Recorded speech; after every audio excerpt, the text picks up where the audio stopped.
There are a lot of horror games out there, but I want to bring attention to 5 you may not have heard of. Now, I'm not talking about AAA games like Silent Hill or Alan Wake, as most of the games on this list have indie developers, or such a small following that when they came out, they may have been overlooked. I won't spoil the endings for any of these games, so don't worry.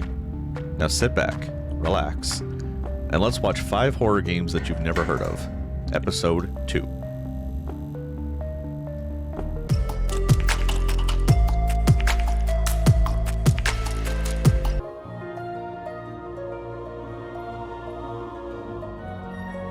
Our first game on this list is Perennial Order, a horror Souls-like which shares some of the Hollow Knight aesthetics. Releasing earlier this year, it only ever had about 100 max players, which definitely means it qualifies for this video. I played this game in 2-player co-op, which honestly makes this game so much harder. Because the main mechanic of this game is that you only have 1 hit point. If you get hit just a single time, it's up to your teammate to kill the boss or start over together. I've seen this kind of mechanic before in the Ghost Runner games, so it works. He was doing like a little mouth attack there. The game starts us out awakening in a dying flower bed, as a voice calls out to us to cleanse these lanes of all death and decay brought about by its inhabitants. Our order is about to start its crusade.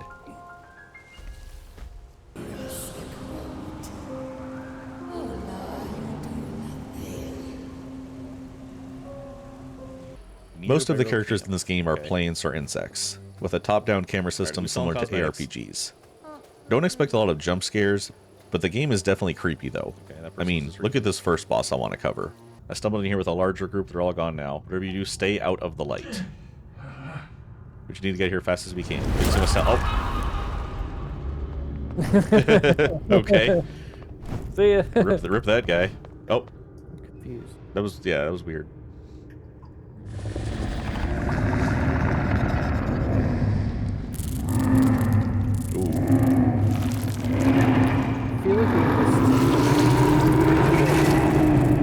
But it was probably with the dead end. So we don't want to get touched by the light, or we just die. Yeah, the light is just his eyesight. You stay out of his line of sight. The Abysm boss is all about staying out of the light. If it spots you, your adventure is over. You'll need to stay in the darkness, striking when it thinks it's lost its prey.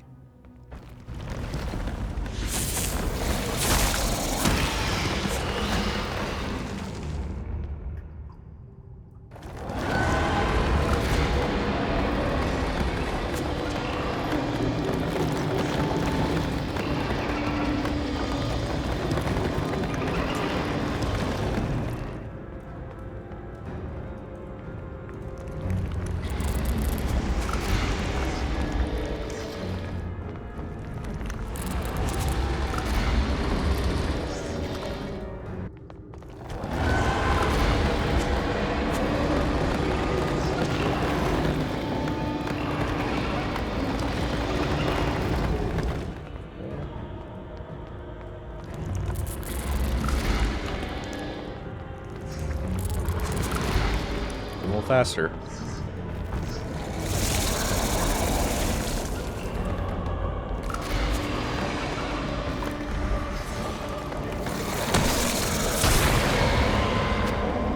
There we go.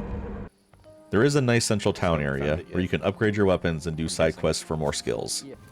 Like most Souls-like games, the lore is told through item descriptions, and there is a lore keeper that you can talk to after each area to learn more about what plant life is like for these survivors. Also, you can pet the dog. Yeah. The game features 15 boss fights in total, and are all very unique from one another. I'm not going to cover all of them because you should definitely experience this game for yourself. But the Grandmaster chess fight was also insanely cool. You're trapped as a chess piece in a game of life and death, forced to try and kill his king before his pieces tear you to shreds. If you like Souls games or this aesthetic, or you just want a new co-op game to play with a friend, this is highly on my recommended list. Does the fawn turn into a queen? I hope probably. I would. Gah! No fair, you're quicker than I thought. No matter, my next piece won't fail. The almighty queen, she has no equal. begin.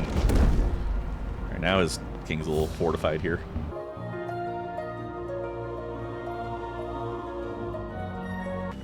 The next game on this list is one that classic survival horror fans will love. This feels like a love letter to the early Resident Evil games. Our story begins on the outskirts of a sealed-off town. A group of scientists are conducting research on the outskirts of this town. But one of the scientists goes missing, and Sasha has to go look for him. But something happens to Sasha, and she goes missing as well. Hello? Mark! You in here? A few days later, our main character, Micah, is going to that cursed city to find out what happened to her friend. The beginning sequence has some great cyberpunk vibes as it's set in the near future. But as we're making our way into the city, our hovercar crashes and we are stranded here as well.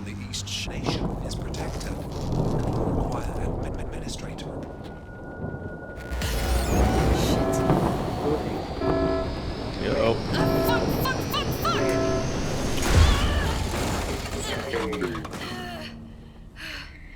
The first thing we need to do is scout out the rooftops of a nearby apartment complex, so we can get a bearing of our surroundings and radio our friend for evac. This is where the classic survival horror comes into play. You'll need to find various items like apartment keys, tools, notes to find your way to the rooftop that's locked up tight. I do. You can also use your radio to listen to conversations that happen to the residents, to uncover what happened to this town, and why it's locked away from the rest of the world. Are you sure you're alright? You've not touched your dinner.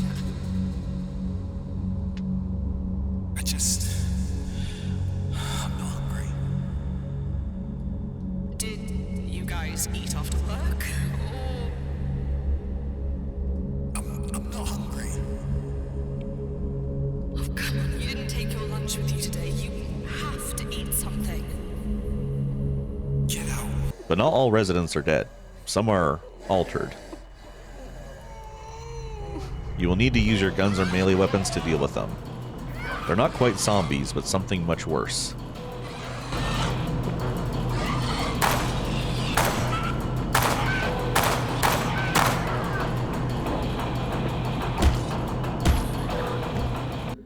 Once you've had your fill of the puzzles, you can finally make your way to the roof to finish the first area of the game. But there's a jumper on the roof. Your dialogue choices here determine whether he goes through with it or has a change of heart.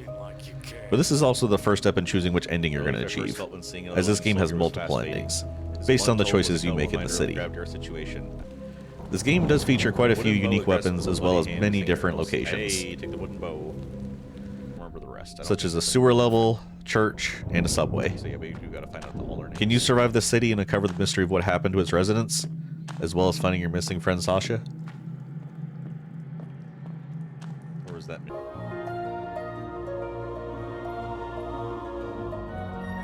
Believe it or not, Blumhouse Games actually published this one. Like, the same Blumhouse that made Get Out, The Purge, and the Five Nights at Freddy's movie. Well, they've gone into the game development business and they're off to a pretty good start. Featuring that retro-style PS1 graphics similar to the Puppet Combo games, I was actually kind of surprised how few players this one has, considering the name behind it. But let's get into the story and why you should check it out.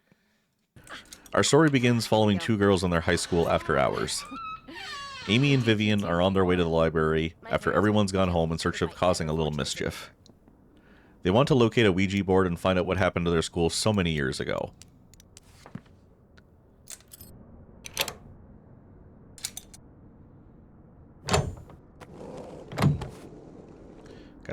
A lot of this game's main story is told through notes, but honestly they did it perfectly. Each note is only about a paragraph long and isn't bogged down with endless extras. I rather dislike when I have to read notes to get the full story and each note is like 3 or 4 pages long. Okay, anyways, let's get back on topic. Using that Ouija board to talk to the dead opens a portal that transports these two girls into the year that the school almost burned down. It says in loving memory, though. Look like zombies. Died in the fire in 1991. Something's wrong with the portraits, yeah, I'll say. But why did that happen? And if it were an accident, why are the spirits vengeful? As Amy wanders the library alone looking for her friend, a fire breaks out. Fire's back. Threatening to engulf her in flames, she must run for safety. Uh-oh. Oh, I've got to get out of here. I'll say.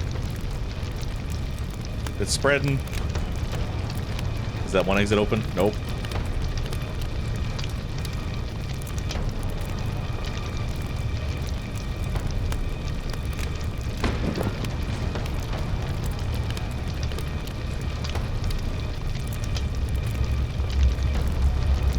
Well, that's convenient. After that, we find ourselves needing to find a few items to get out of the locker room we find ourselves trapped in. Office keycard. The puzzles in this game aren't too bad. There's only one that really stumped me for a couple minutes. I'll take these. Oh, why are these broken? But after we've gotten our items to explore the rest of the school, our nemesis arrives. Oh.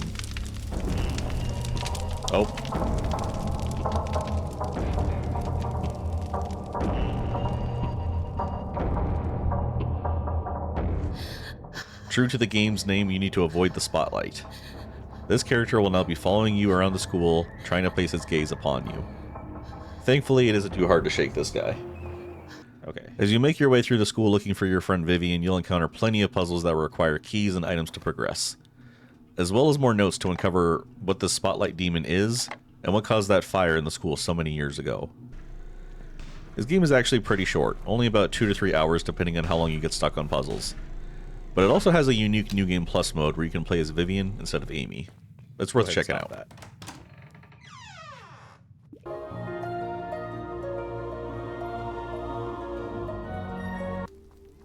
Coming in at number 4, we have Bramble the Mountain King. Now this one is for all the Little Nightmares fans out there, who want a similar game but can't wait for the 3rd installment. This one actually caught me by surprise, because the first 40 minutes or so are not creepy or scary in the slightest. The game starts us off at home, where Ole and his sister Lily live. After the quick tutorial where Ole walks around interacting with various objects, he notices the makeshift rope leading out of his bedroom window and follows after her. Was a girl. The darkness outside scared him. Walking through the woods at night, he discovers various things to look at, from pinecone pigs to a little tree fort not too far from his home. But this is where he finds the magical rock that's going to change his whole destiny. A light in the dark. A symbol of hope.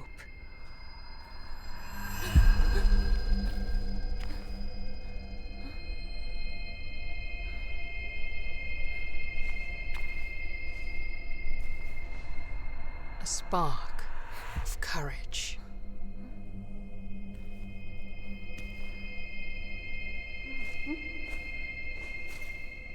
Oh no, our man is no longer destined for the coal mines on his 18th birthday. He's got bigger fish to fry now. At the top of the mountain, we finally find our sister and show us the magic rock we found. What do you have there? Lilimur asked. It glimmers beautifully.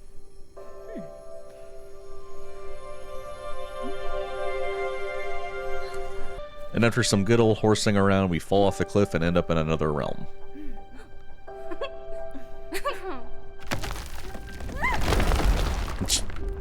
Rip. Okay, look, I told you the first 40 minutes or so lull you into a false sense of this isn't a horror game. You know what? I can sense you don't believe me. So look at this shit that's coming up. This game's silly.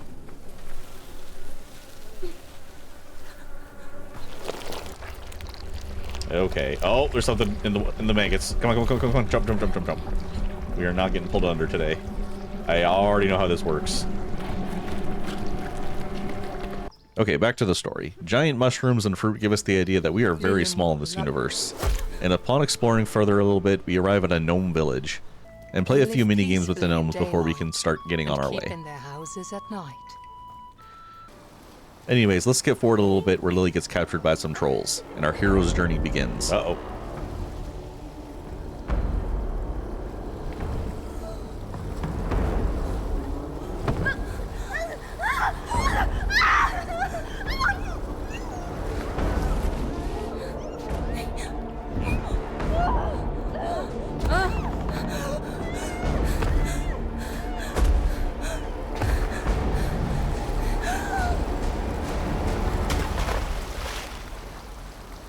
The game actually has quite a few boss encounters. The first one being the troll chief who wants to cut us into tiny pieces.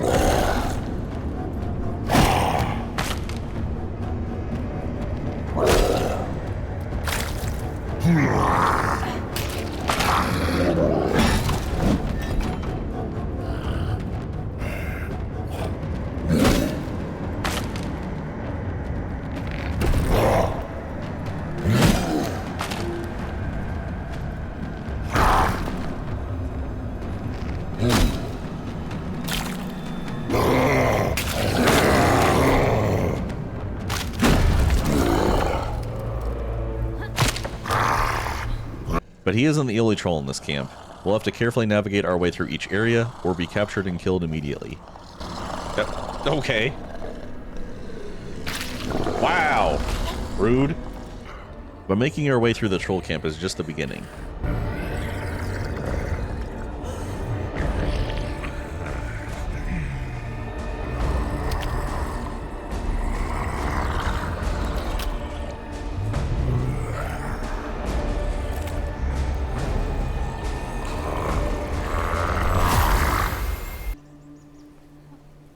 Turned him to stone.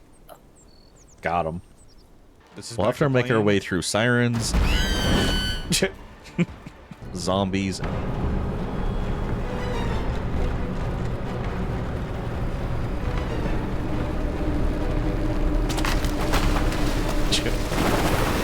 forest nymphs if we want to get our sister back.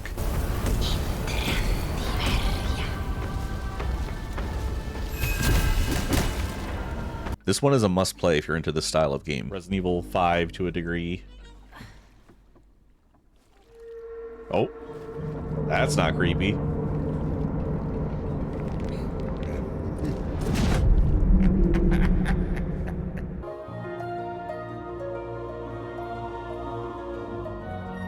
Okay, hold on, hear me out.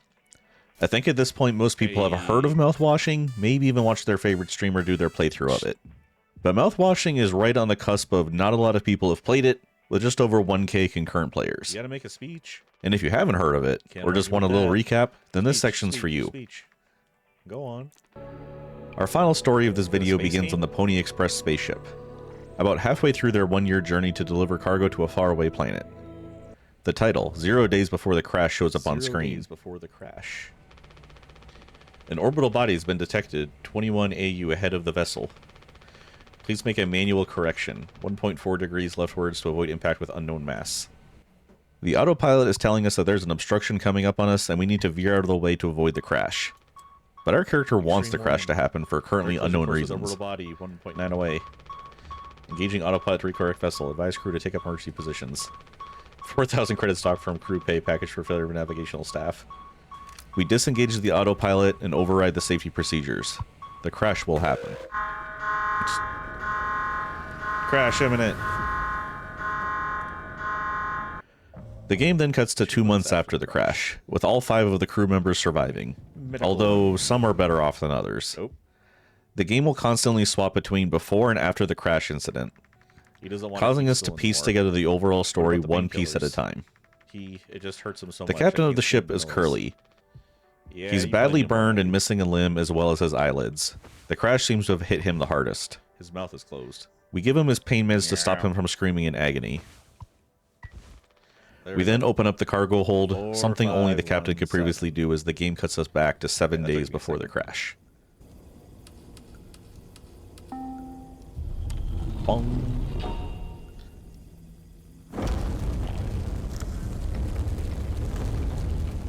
Dang, look at the cargo. Y'all willing to starve to death for loading screens are very weird. Here, Curly is 7 talking to days Anya, before the the crash. ship's doctor and only woman on board, Are you listening? about their mandatory psych Damn, evaluations. I'm so sorry. Couldn't After sleep all, again. being trapped on a small I passed the spaceship psych for over a eval. year could take a toll on Well, anyone. he gave the same answers as last time. But for some reason, Anya we should doesn't go feel back to comfortable World War doing Cap. Jimmy's psych eval, I'm the captain now. and Curly volunteers to Thank you, take care of it for her. Oh, before I forget, Swansea. After taking care of the paperwork, we find the ship's mechanic Swansea Well, I can and see his the intern issue. Daisuke in a bit of a He was mess. brought on just to make me suffer. The ship is equipped with He turned rapid my expanding ass. foam to keep them safe in case was the just ship trying to fix the experiences any vent. hull breaches. How did that trigger the emergency foam? We fetch the axe and cut out Dai out of his This mess, is not. but we'll be seeing more of hit this him. foam later. We then cut back to 2 months after the crash and discover what we've been Found hauling clear this entire transporting. time. Mouthwash. This is As far as the mouthwash? eye can see. unfucking Not something critical to believable. survival, There's not gotta something be that no can help shit of our this stuff crash in here. ship that's just drifting through This room space. looks freaking endless. just ordinary mouthwash. Swansea breaks his 14-year sobriety and drinks the mouthwash, as it contains ethanol. Daisuke remains hopeful that even in this situation, they can still be saved, and Anya breaks down in tears. This can't be real. There's no... This game is also about 2 hours long, and the overall story is quite haunting. It's a story about what can bring out the worst in people, and what eventually happens to the Pony Express crew that's been trapped in the dark expanse of space. System failure. Once you've reached the end of the game and pieced together what's happened, it'll linger with you for a few days.